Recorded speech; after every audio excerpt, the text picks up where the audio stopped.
Bonjour l'élite, nous sommes en septembre 2022 et vous savez pourquoi nous nous retrouvons, hein. Ça fait 48 heures que le premier épisode de cette saga est sorti et vous lui avez réservé un accueil magistral, hein. Merci à tous pour les j'aime sur la vidéo, vos messages d'encouragement, vos remerciements ou ceux qui demandent la suite, qui sont particulièrement intéressés, intrigués par cette histoire. Voilà, ça me plaît, ça vous plaît, donc c'est super chouette. Je vous informe que cette histoire sera en 3 volets, puisqu'en tout il y a une quinzaine de chapitres et chaque épisode de mes vidéos couvre 5 chapitres. Donc aujourd'hui, on va retrouver notre camarade, hein, dont on l'a appelé Célestin dans l'histoire là. Donc on va retrouver Célestin en t-shirt qui a traversé la France pour trouver son amoureuse, hein, comme on l'appelait, la jolie fille qu'il a rencontrée dans un camping. Et puis finalement, il lui fait une surprise, elle le voit et on était là. On sait pas comment ça va se passer.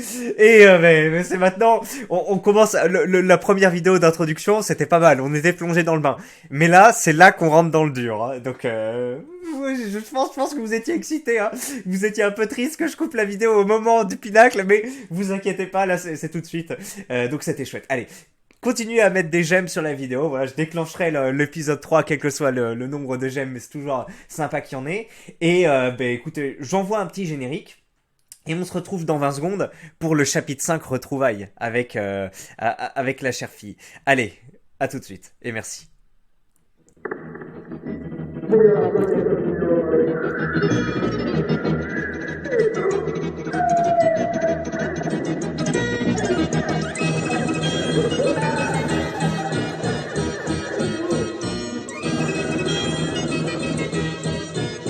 Un forum normaux avec des gens normaux. Hop, on se souvient qu'à la toute fin de l'épisode, hein, il l'attendait à la sortie du lycée et quand elle est sortie, elle l'a d'abord pas reconnu puisqu'il est accompagné de sa copine Morgane, hein, et quand elle l'a vu finalement, elle a percuté que c'était lui et elle a écarquillé les yeux. Oh là, on était là et on reprend. Alex m'avait donc reconnu. Elle était là, elle était belle, elle ne bougeait plus. Elle avait mis ses mains sur son visage comme ça. Oh. Elle me regardait et moi aussi. Le temps semblait s'être arrêté. Je pouvais voir de la stupéfaction dans ses yeux. Elle resta assise pendant une dizaine de secondes et moi j'étais comme ça. Et puis comme ça, il commence à stresser et puis finalement aussi comme ça, puisqu'il avait froid comme il était en t-shirt. Entre le froid et le stress, je tremblais et grelottais sur place. Elle s'approcha de moi et ses premières paroles ont été: Mais qu'est-ce que tu fais là? Je viens de voir. Elle s'approcha encore et vint nous faire la bise à moi et Morgane pour nous dire bonjour.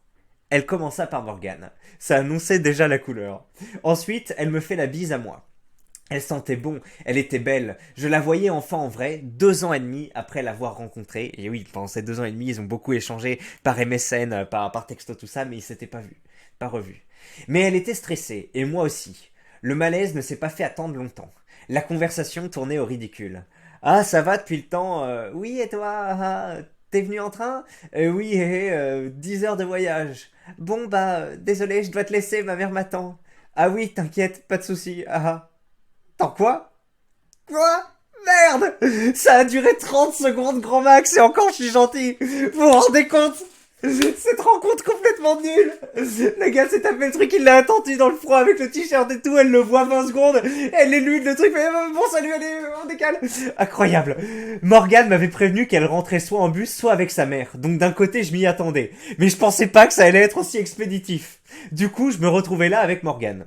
Elle me dit: Je la connais, Alex. Elle est super contente de te voir, mais elle s'y attendait vraiment pas. Du coup, je pense qu'elle est choquée. Ah oui, je pense aussi. Du coup, Morgane me propose d'aller boire un verre. Sympathique, la Morgane. J'accepte, évidemment. De toute façon, je n'avais rien d'autre à faire. On discute pas mal. Elle me fait visiter la ville, on rentre dans un bar, on prend un verre et on discute encore. On discute du camping, de nos études, des choses bateau, quoi. C'est beaucoup moins malaisant qu'avec Alex. Quand vint le moment de payer l'indiction. Souvenez-vous, j'avais maintenant moins 20 € sur mon compte en banque. On s'apprête à partir, on se lève, je dis rien. Et elle non plus. Le malaise commence à s'installer. Et là, elle me sort: Bon, allez, c'est moi qui t'invite. Oh non, non, laisse, je vais payer, t'inquiète. Non, c'est bon, déjà que t'es venu jusqu'en Savoie, c'est moi qui t'invite, je te dis. Oh merci, c'est sympa. Ouf, j'ai eu chaud. On sort du bar, je la raccompagne à sa voiture, et elle me dit: Tu me tiens au courant du coup? Et là, elle part. Ah oui, et j'ai oublié de vous le dire, je lui avais demandé de m'héberger, mais elle m'a indirectement fait comprendre qu'elle ne voulait pas car elle avait un copain, etc. Me voilà à nouveau seul. La nuit était tombée et je n'avais à nouveau plus de batterie. Heureusement, je connaissais à présent le chemin du McDo par cœur. J'arrive au McDo, je me branche et je me prends un autre menu Maxi Best Of. Mon iPhone se rallume, 3 nouveaux messages vocaux. C'était la grosse vache qui était censée m'héberger ce soir-là. Alors je vous fais une petite mise en contexte si vous avez oublié. Pour pas payer l'hôtel parce qu'il n'y a pas de thune, il va en couchsurfing, donc il va être hébergé chez l'habitant, pas loin de l'école de Alex, son amoureuse. Et en fait, le seul qui lui a répondu qui était disponible, c'est ce qu'il appelle une grosse vache qu'on n'a pas encore rencontrée, mais vous inquiétez pas, on va bientôt la voir. Dans ses messages, elle me dit qu'elle a essayé de m'appeler 5 fois mais que je répondais pas. Mais c'est normal, j'avais plus de batterie. Je la rappelle donc. Elle me demande si c'est toujours ok pour ce soir, je dis oui, et je lui explique que je suis au McDo. Elle propose de venir me chercher, et j'accepte. Elle m'avait donné le modèle et la couleur de sa Peugeot. 15 minutes plus tard, elle arrive, elle descend, elle me fait la bise. Bordel. C'était l'apogée de la laideur. Grosse, facile 90 à 100 kilos. Moche, cheveux secs, habit de bonhomme, grasse, zéro maquillage, des boutons plein le visage.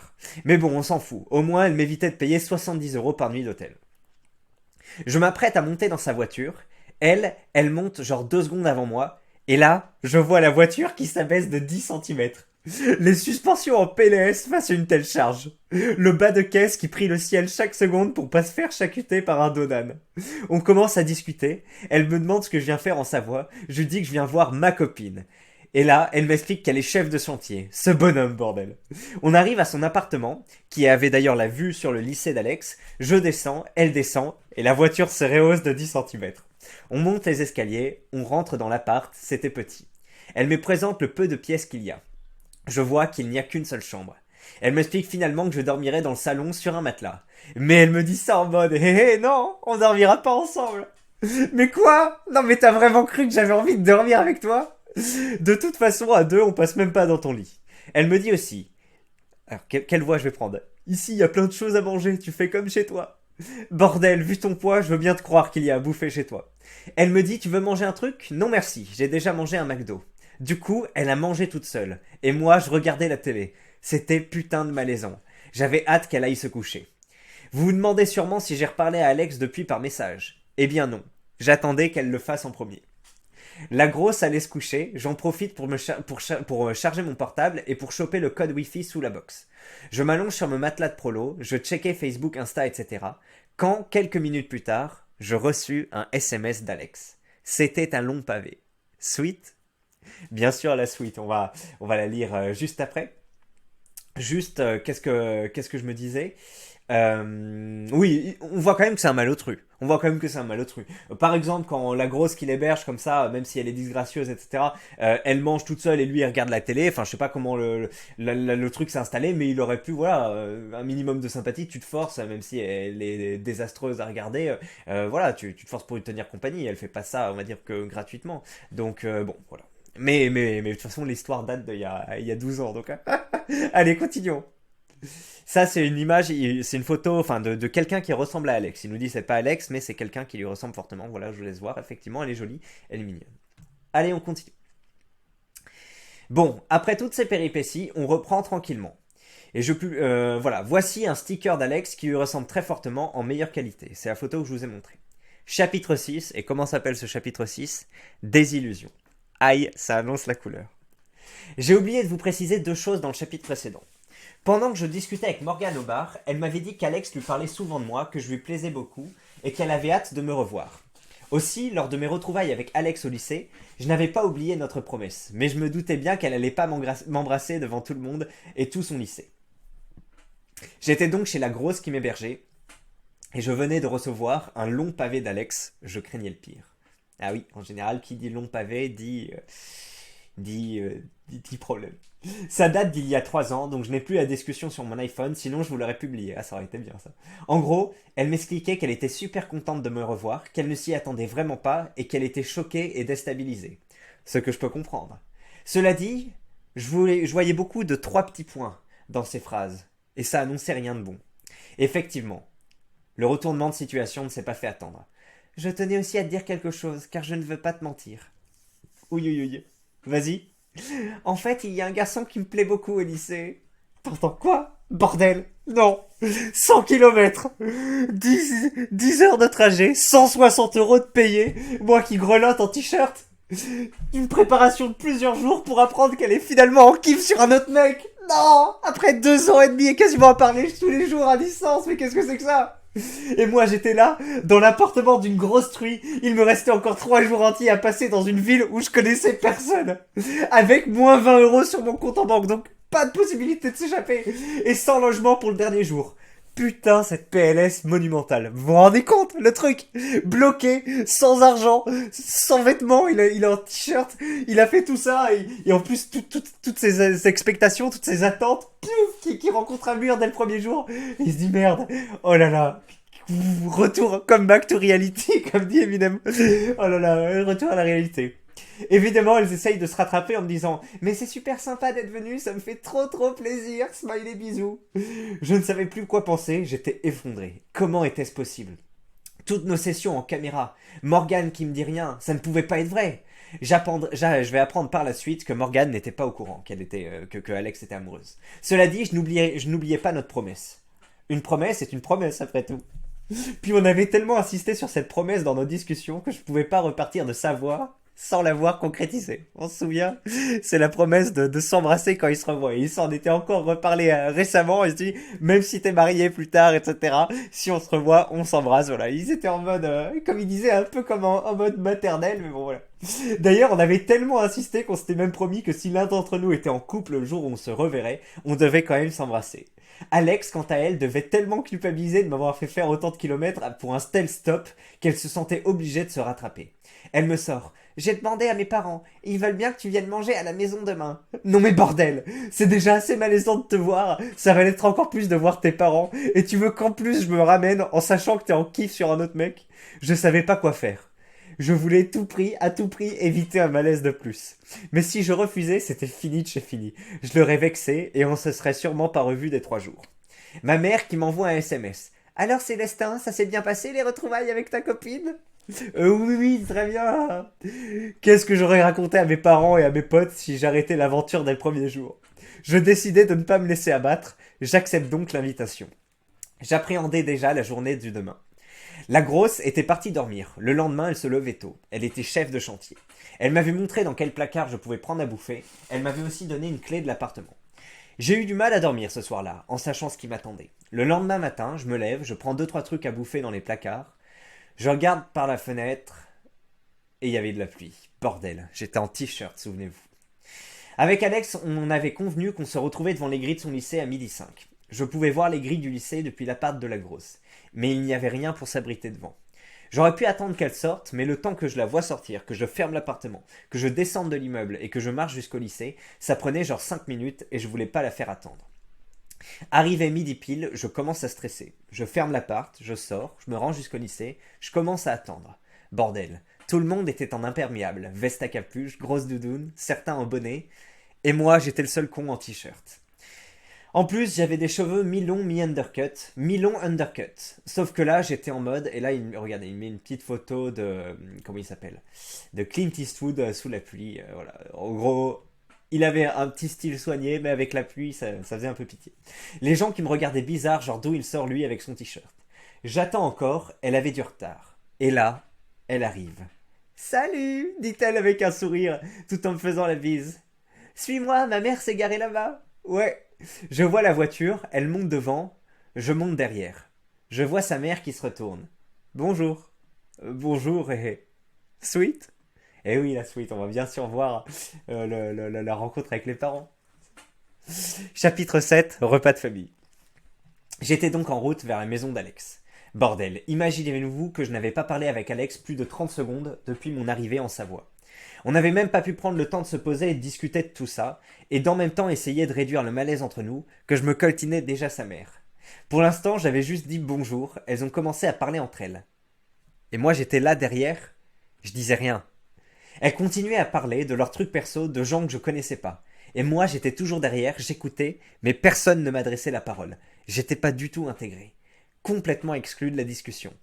Sa mère ne m'a même pas demandé ce que je foutais là.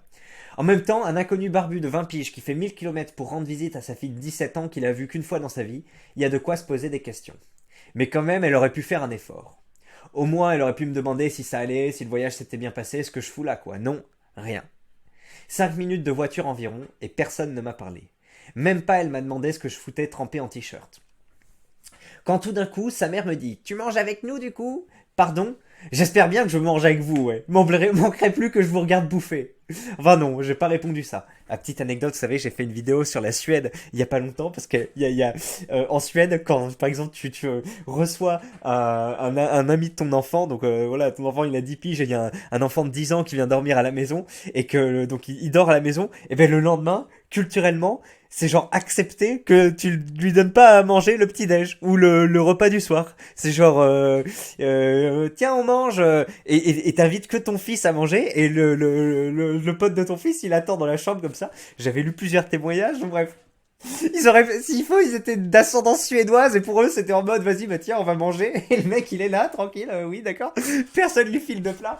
Non heureusement ça va, on est un peu en France. Tu manges avec nous du coup? Pardon? J'espère bien que je mange avec vous, ouais. Manquerait plus que je vous regarde bouffer. Mais non, j'ai pas répondu ça. Oui, enfin si ça vous dérange pas. Ah bah non, pas du tout. Puis, plus rien pendant 5 autres minutes. Enfin si, elles parlaient entre elles quoi, mais pas à moi. J'en profitais pour regarder le magnifique paysage savoyard. Et ouais, moi je suis né à Annecy, hein, qui est en Haute-Savoie, mais ma famille, la moitié de ma famille est en Savoie, et j'y vais chaque année. Quand on arrive à sa maison, c'était un chalet typique de là-bas, très joli. On rentre et elles font comme chez elles, et moi forcément je sais pas où me mettre. Les minutes étaient longues. Très longues. Moi j'essayais de lancer des discussions, mais je me faisais stopper net par des oui, non, ouais, et toi? Sa mère préparait une omelette et des pâtes. On n'était pas encore assis, Alex s'absente pour je ne sais quelle raison, peut-être pour aller aux toilettes. Je me retrouve seul avec sa mère, personne parlait, c'était le malaise ultime. Je faisais genre de chercher des trucs dans ma poche, je lançais des applications aléatoires sur mon téléphone, je faisais genre d'admirer la déco, je lâchais des petits ahem et des raclements de gorge pour faire genre que je suis là. Vous connaissez ce type de situation, idiome? Je faisais un pas à droite, puis deux à gauche, tout en sifflotant pour faire croire que je suis à l'aise. Alex est enfin revenu.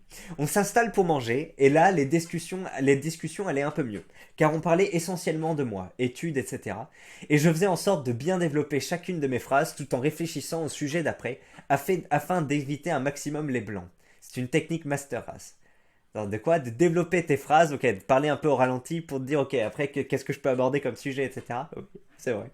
Mais du coup, c'est beaucoup d'efforts, et c'est pas forcément agréable. On commence à manger, et là, sa mère qui sort. Ah! Voilà Pascal. C'était son père. Le malaise a été immédiatement multiplié par 2. Salut!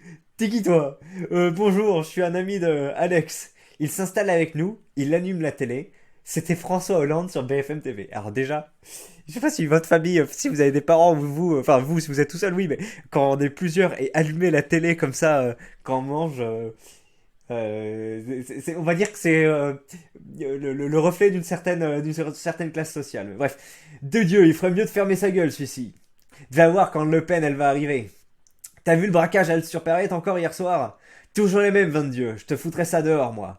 Bordel, où suis-je? Heureusement que je m'y connais pas mal en politique et j'ai pu me mettre dans la peau d'un militant FN l'espace de quelques minutes. Car c'était un pro FN mais ça se voyait qu'il n'y connaissait rien. Du coup moi je sortais des arguments FN un peu plus intelligents afin qu'il soit d'accord avec moi. Je sortais des phrases qu'il pensait et qu'il approuvait mais qu'il n'était pas capable de prononcer lui-même du fait de son pauvre vocabulaire. Je m'étais fait là un nouveau copain. Mais enfin bon, je viens pour choper la fille, pas le père. On continue de manger, de parler politique. Je précise qu'Alex et moi, on s'est toujours pas parlé directement depuis. Uniquement dans les discussions à plusieurs lors du repas. Oh, je vous coupe une seconde, parce que là on parle savoyard et je me suis rendu compte que j'ai fait un accent un peu picard ou autre.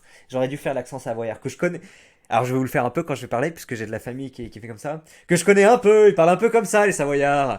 Et ils font des envolées dans les voix. Et puis alors, il y a l'accent de l'Isère. L'Isère c'est Grenoble, hein, la Savoie c'est plutôt Chambéry. L'Isère c'est plutôt Grenoble. Et alors l'Isère, les paysans, ils vont parler comme le paysan dans Camelot. Alors voilà, c'est encore un peu différent. Vous voyez celui qui dit là, faudrait pas trop nous prendre pour des cons là. Celui qui est blanc, un peu plus petit là. Vous voyez du qui je parle? Et ben lui il parle comme ça. En Savoie, c'est un peu différent. Ils parlent un peu plus comme ça. Il y a un fond d'accent suisse, hein. Et moi, j'aime bien les anciens de ma famille. Maintenant, il y en a qui sont morts, mais genre, c'est énorme quand ça. Il fait oh, comme ça. Et en fait, dans leur voix, il y a un peu un oh contenu dans leurs aspirations. Donc voilà, accent savoyard, master race. Hein. Et la Savoie a été intégrée à la France. Très tardivement, hein, plus tard que la Guadeloupe, tout ça, je crois. Parce qu'avant, c'était pas l'Italie, hein, c'était le duché de Savoie. Hein, donc voilà, il y avait il y a une partie italienne, une partie française. Bref, j'arrête là le truc, mais je pense que c'était intéressant. Tout le monde ne sait pas ça. Et tout le monde ne connaît pas l'accent savoyard. Alors bref. Tac, tac, tac. Je précise qu'Alex et moi, on ne s'est toujours pas parlé directement depuis que sa mère l'a pris en voiture. Uniquement dans les discussions à plusieurs lors du repas. On arrive à un dessert. On arrive au dessert. Sa mère, tu veux un yaourt? Non merci. Le repas se finit, j'aide à débarrasser. Je manque de justesse de faire tomber un verre par terre. Sa mère qui dit à Alex, du coup après tes cours on va faire les boutiques? Oui. D'ailleurs Célestin, t'as qu'à venir avec nous si tu veux. Oui, pourquoi pas. Faire les boutiques avec Alex et sa mère, ouf. On repart de chez Alex, même trajet qu'à l'aller. Personne ne me parle. La mère d'Alex nous dépose devant le lycée et elle part. Alex reprenait directement les cours, j'avais toujours pas le temps de la voir tranquillement en tête à tête. Elle me dit bon, du coup, on se retrouve ici à 16h30? Oui, 16h30. Moi, pendant ce temps, je retourne dans l'appart de la grosse. Il continuait de pleuvoir, j'allais quand même pas rester dehors. Je passe 3 heures sur Facebook. Heureusement, la grosse n'était pas là. Heureusement d'ailleurs, sinon le malaise aurait été interminable. Je pense même que j'aurais préféré passer 3 heures sous la pluie que de me retrouver en tête à tête avec elle. 3 heures passent, je retourne au lycée attendre Alex. Il s'était arrêté de pleuvoir, mais j'avais toujours froid.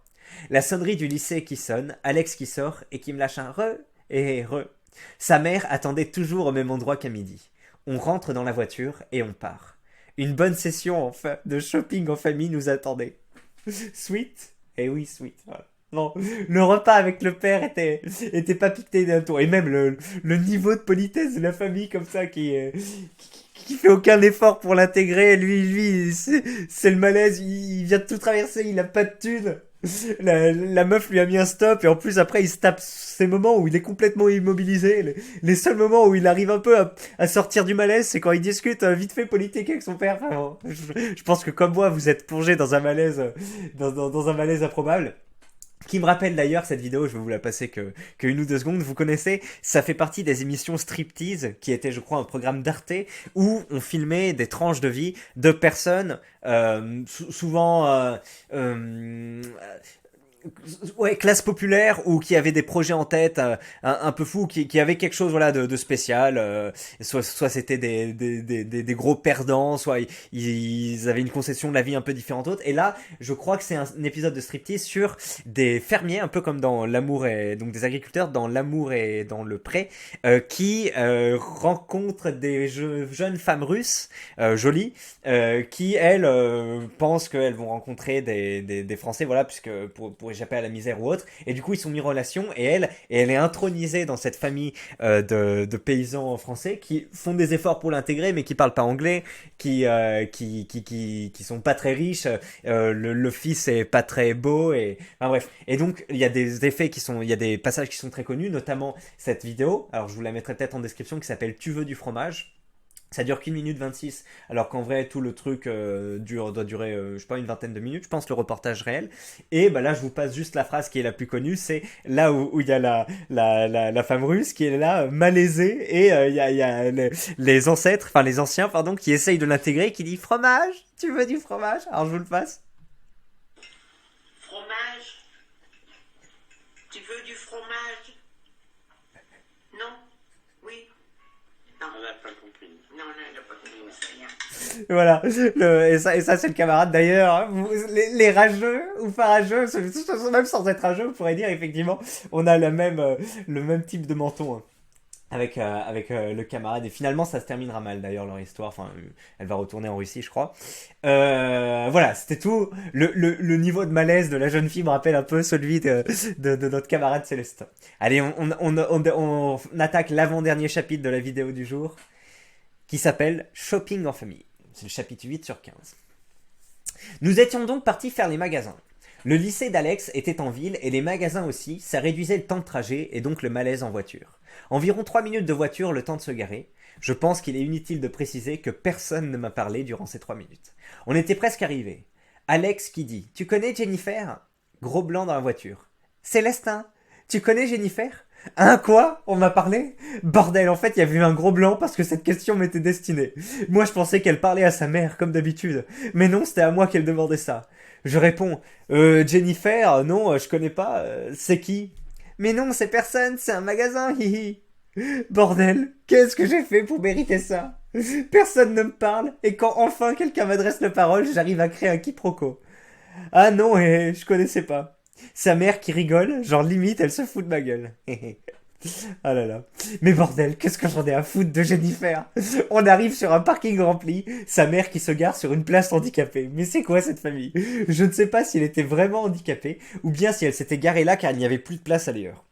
Moi je pencherais pour la deuxième raison, car elle ne présentait aucun handicap apparent. Évidemment, j'ai pas osé demander. On était donc garés, on commence à vagabonder en ville, on rentre dans le fameux Jennifer. Un magasin où il n'y avait que des habits de meuf. Elle commence à aller de rayon en rayon pour regarder les habits. Et moi, j'avais rien à faire là. Mais je faisais genre que je suis soudainement intéressé par les habits de meuf. Je regardais les prix comme si j'allais acheter quelque chose. Je les suivais comme un toutou. D'ailleurs, en parlant de toutou, au repas chez Alex, même le chien était mieux intégré que nous. Les parents d'Alex qui parlaient davantage au chien qu'à moi. Limbo, viens ici. Limbo, non, Limbo, tu veux un bout de jambon? Oh oui, Limbo, t'as faim, hein? Tu en veux un bout, Limbo? Oh oui, c'est bien, hein, Limbo. Et moi, Célestin, je mangeais en silence. Bref, nous étions donc dans le magasin. Elles continuaient à faire leurs trucs, et moi, je me cachais entre les rayons. Je sortais mon iPhone et je faisais des trucs aléatoires. Elles ont acheté 2 ou 3 trucs pour sa mère, puis on est sorti. On marche, personne ne parlait à personne. Juste des fois entre elles, mais pas à moi. Comme vous le savez, sur un trottoir classique, il y a de la place que pour 2 personnes côte à côte. Je vous laisse deviner qui était exclu et marchait derrière tout seul. Après, elle rentre dans un genre de Sephora qui vendait du parfum et du maquillage. Elle se dirige directement vers le rayon maquillage. Moi, je suis allé sentir les parfums hommes tout seul dans mon coin pour passer le temps. Alors qu'avec moins 20 € sur mon compte, je savais très bien que j'allais rien m'acheter. Je pense qu'Alex était un peu perturbé par la situation et ne savait pas trop à quel moment on me parlait, ni de quoi me parler avec sa mère à côté. Mais sa mère, bordel, elle pourrait au moins se rendre compte que je suis mal à l'aise et m'intégrer davantage. Je me demande même après coup si elle faisait que pas exprès, mais non, je pense pas. Elle en avait juste rien à foutre de nous. Petite pause, c'est vrai que l'empathie, hein, il y a des gens qui en ont, et il y a des gens qui en ont pas. Et là, ben oui, il y a des cas vraiment comme ça où il y a zéro empathie. Et alors que le malaise est palpable, pourrait être observé par n'importe qui, mais il y a des gens, non, ils vont pas le voir et ils vont même pas le conscientiser, donc ils vont faire aucun effort pour en sortir. C'est fou, hein, c'est fou, c'est fou. Nous, qui venons de l'élite, qui avons connu ces trucs-là, nous sommes particulièrement réceptifs à ça. Et voilà, on sait décrypter les signaux vu qu'on a travaillé la chose de l'intérieur. On sait quand il y a malaise ou autre. Et voilà, on sait si on veut enfoncer la personne ou si on veut un peu lui éviter ça, mais voilà, on a un peu de l'empathie. Ça se travaille aussi avec des films ou autres, mais il y a des gens qui en sont complètement dénués. Elles achètent des trucs de maquillage, on continue les boutiques, on rentre dans un énième magasin de fringues. Sa mère qui regarde les habits, qui essaye un haut, qui demande à Alex comment elle trouve, est-ce que ça lui va bien, etc. Quand tout d'un coup elle me sort. Et toi, Célestin, t'en penses quoi? Hein, quoi? Et oui, ça vous va très bien, j'aime bien la couleur, et... Elle achète ses trucs, on sort, puis on rentre dans une autre boutique, et ainsi de suite pendant 2 heures environ. Alex et moi, les seuls trucs qu'on disait, c'était genre, sympa cette veste, tu trouves pas? Oui, pas mal, hé. Quand enfin ils avaient fini les boutiques, Alex avait danse à 19h. On remonte dans la voiture, puis sa mère la dépose à la salle de danse. Sur Facebook, j'avais déjà vu des photos d'Alex et de son groupe de danse. Bordel, c'était que des 8 sur 10 en moyenne, de 17 à 18 ans, en tenue moulante. Mais bon, le malaise était déjà trop puissant, j'allais quand même pas demander à m'incruster là-dedans. Célestin qui pendant la séance de danse s'absente quelques minutes aux toilettes, tout d'un coup on sait pas très bien pourquoi. Alex sort de la voiture, rentre dans la salle de danse et je me retrouve seul avec sa mère. Alors Célestin, je te dépose où? Eh bien à côté du lycée d'Alex, si possible. T'es ici pour combien de temps? Ah tiens, tu me parles maintenant toi. Je pars après-demain. Ah bon, d'accord. On arrive au lycée d'Alex, ce n'était pas très loin, je descends et je remercie sa mère. Elle me sort. Bon bah une prochaine fois, bonne continuation. Ce sous-entendu, j'espère qu'on ne se reverra pas de sitôt. Il faisait nuit, j'avais le choix entre retourner à l'appart de la grosse ou aller au McDo. Ça me tue comment il appelle la grosse. Je ne voulais pas aller chez la grosse car elle était sûrement rentrée du travail et donc chez elle, et je voulais éviter le malaise. Je ne le précise pas à chaque fois, mais pendant tout ce temps, je me la caille bien sévère. J'étais en t-shirt, vous ne l'avez pas oublié. J'arrive au McDo, je bouffe un maxi best-of tout en réfléchissant à ce que j'allais faire. Bordel, je peux pas vous l'expliquer à travers ces mots, mais chaque minute passée avec la grosse était malaisante. Je voulais à tout prix passer le moins de temps avec. J'avais un ami à moi qui venait d'arriver à Megève pour le taf, il était saisonnier sur une piste de ski. J'hésitais à le contacter car je voulais pas l'emmerder dans son taf, mais je savais qu'il était encore en préparation car la saison n'avait pas officiellement débuté. Je le contacte et je lui demande si ça va, qu'est-ce qu'il va faire ce soir, etc. Il me répond qu'il n'a rien de prévu ce soir et qu'il sort avec ses potes saisonniers. Il me propose de me joindre à eux et de sortir avec eux. Il me propose même de venir me chercher dans la ville d'Alex. Il y avait un peu plus d'une heure de route. Sympa, le mec, il fait un crochet d'une heure pour aller le chercher, donc au top. Bordel, j'étais content, j'allais enfin passer une soirée tranquille, sans malaise. Enfin presque. Ça me permettait même de dormir dans son logement à lui et pas chez la grosse. Une heure plus tard, il arrive, il me récupère, puis on monte sur Megève. Pendant le trajet, je reçois un SMS d'Alex. Désolé, on n'a pas pu passer beaucoup de temps ensemble depuis que tu es arrivé. Ça te dit qu'on aille prendre un verre demain ? Bordel. Enfin un vrai tête-à-tête avec Alex. Enfin une opportunité pour concrétiser notre promesse de nous embrasser. Sweet ? Oui, la suite, et ce sera le dernier chapitre pour ce soir, mes clés. J'espère que vous avez tout apprécié jusque-là.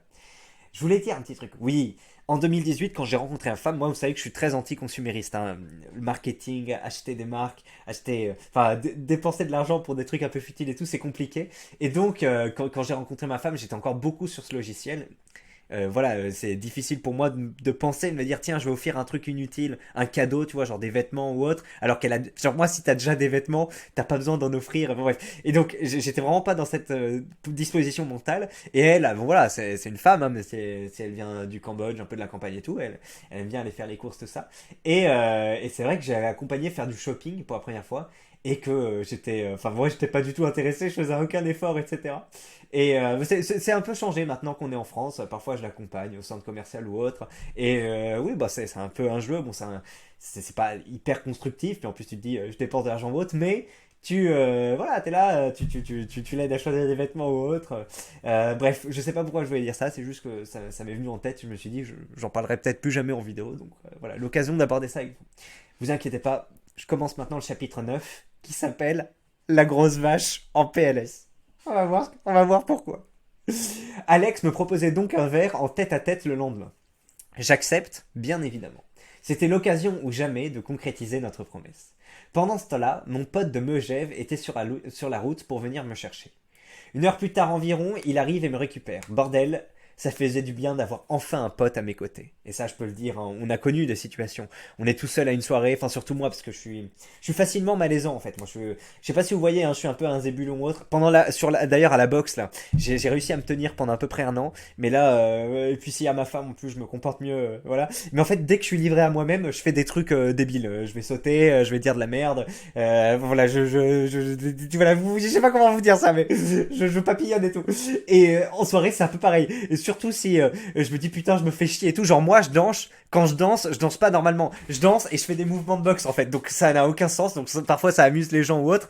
Mais voilà, donc je tiens pas en place. Et donc bref, j'ai déjà connu ce genre de situation où t'as une soirée ou autre et je déteste ça. Ça fait des années que j'en ai pas vécu et du coup tu sais pas trop où te placer et c'est une horreur. Merde, putain, 5 minutes est passé. Qu'est-ce que je fais?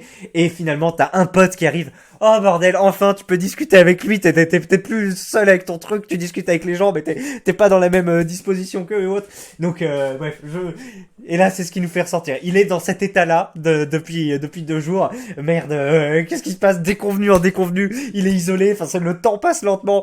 Il a aucune solution de repli. Soit il va au McDo, mais il a froid, il doit dépenser de la thune. Soit il va chez la grosse, mais c'est l'horreur totale. Soit il va chez le truc. Et là enfin il a un copain, donc on ressent son soulagement. C'est ce que je voulais dire. Allez, ouf. On monte les routes sinueuses des montagnes, puis on arrive à Megève. Pour ceux qui ne connaissent pas Megève, c'est une ville de gros riches, élue plusieurs fois meilleure station de ski de France et remplie de touristes russes millionnaires. Il y a des chalets magnifiques, des restaurants et des hôtels de luxe, les prix sont exorbitants quasi partout. Déjà que Je sais pas si Megève c'est en Suisse ou pas. Bref, autant vous dire qu'avec mes moins 20 €, j'avais pas grand chose à foutre là. Mais on s'en fout, j'allais passer la soirée avec mon pote qui m'hébergeait. On arrive à son chalet de saisonnier, avec ses autres potes saisonniers, il me paye à bouffer et de l'alcool. La soirée suit son cours, je commence à être bourré. Et là, il y a la grosse qui m'appelle. Je l'avais pas prévenu que je dormais pas chez elle ce soir, et moi je réponds pas pour éviter le malaise. Putain, imaginez-vous quand même, vous êtes quand même là un peu insouciant, vous vous déversez un peu de comment dire, du malaise accumulé, vous êtes dans un état un peu truc et tout, et là t'as cette irruption du truc chiant qui arrive, et là t'es là, non, non, en plus tu dois être un peu fatigué, tu fais non, non, c'est bon, je trouve que, moi je ressens les émotions quand je dis ce truc, je sais pas vous aussi. Bref. Je me dis que ça change rien pour elle, que je dorme ou pas chez elle. Il l'a pas prévenu, qu'il dormait pas. 30 secondes plus tard, elle me rappelle. Bordel, mais qu'est-ce qu'elle veut? Je réponds toujours pas, je laisse couler. La grosse, c'est le genre de personne qui n'envoie pas de SMS, mais qui appelle pour le moindre truc. En plus, elle appelait, et plus elle appelait, plus le malaise gonflait. Donc moi, j'avais envie de répondre. Là, je vois qu'elle laisse un message vocal. J'appréhendais tellement que je n'osais pas l'écouter.